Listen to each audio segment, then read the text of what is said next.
Subtraction is the calculation used to take away or find the difference between one number and another.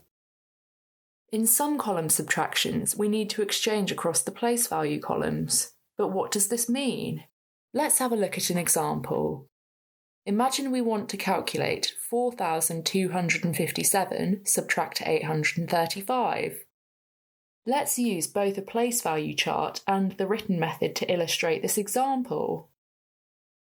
We would start the subtraction as usual. 7 ones subtract 5 ones is 2 ones. 5 tens subtract 3 tens equals 2 tens. However, we now have to do 200 subtract 800.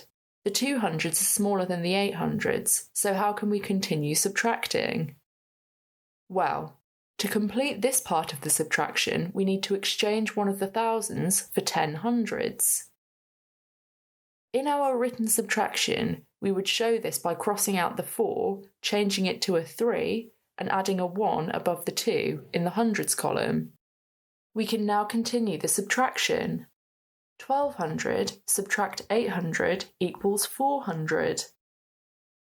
There are no thousands in 835, so 3000 subtract 0 equals 3000. So we are done. 4,257 minus 835 is 3,422. When completing column subtraction, this rhyme can help you remember when to exchange. More on top, don't stop. Are the numbers the same? Zero's the game. More on the floor?